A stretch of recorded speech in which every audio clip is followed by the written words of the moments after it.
Sign the weekly ledger, Leo. $50. Consider it your allowance for staying out of the way. My cousin Julian didn't even look up from his gold-trimmed tablet as he tossed 3 crumpled bills onto the damp marble of the kitchen island.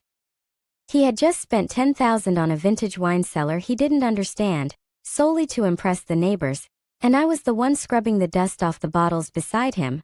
His daughter Sophia shoved her phone in my face, the recording light blinking red.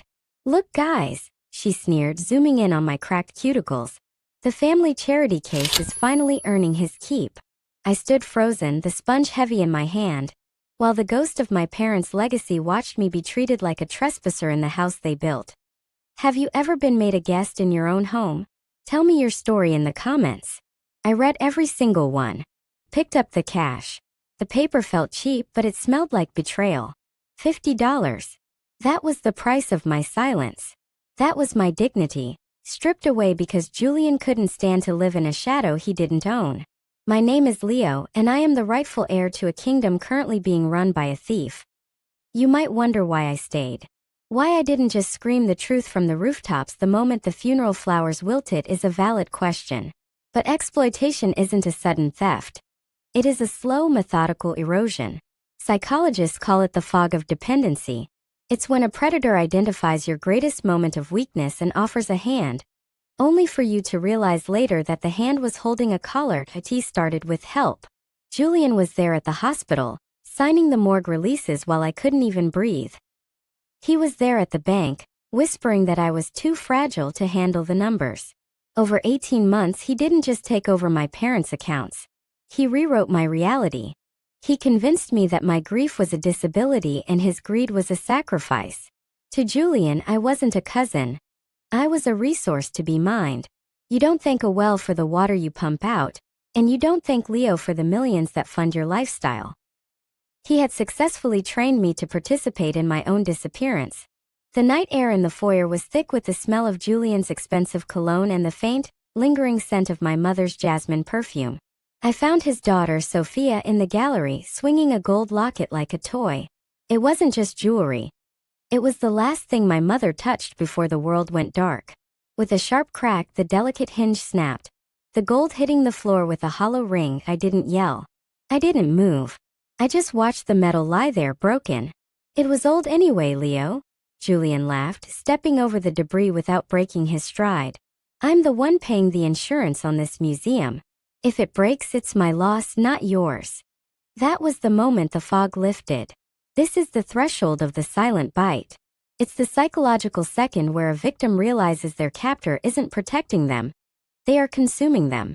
My fear didn't just fade. It hardened into absolute zero. Julian thought he was the owner of my history.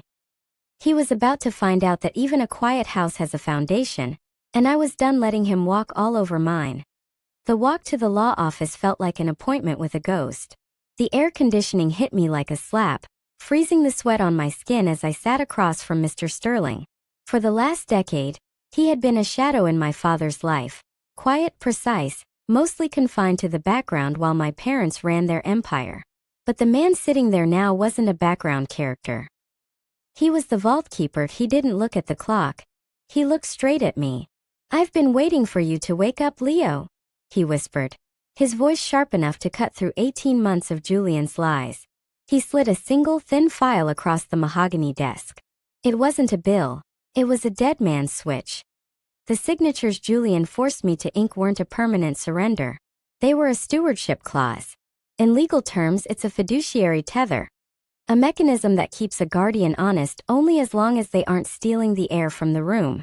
He didn't just bully you into the basement, Leo. He breached the trust the moment he sold your mother's land for a wine cellar.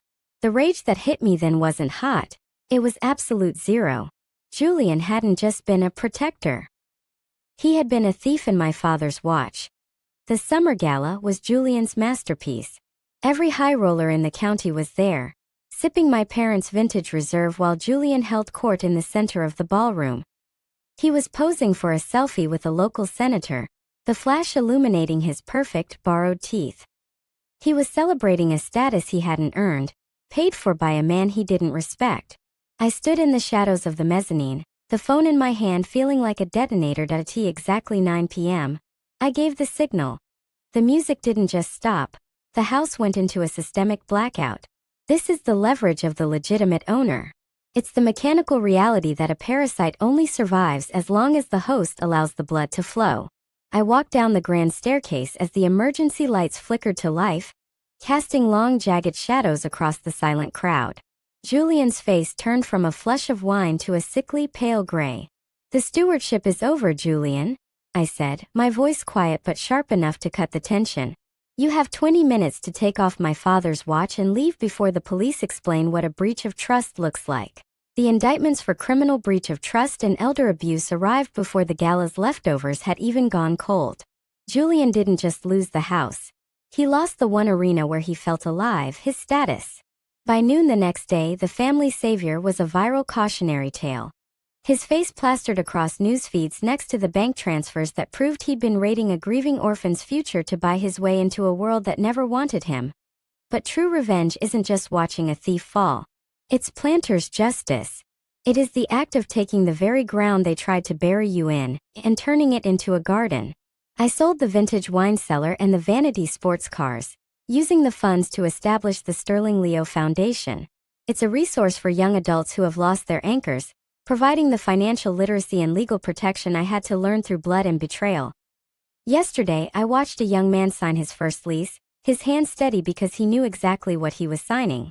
I told him what no one ever told me. Your grief is not a weakness, it's a foundation. The mansion finally sounds like peace, not a prison. I didn't just survive Julian's greed. I changed the legacy.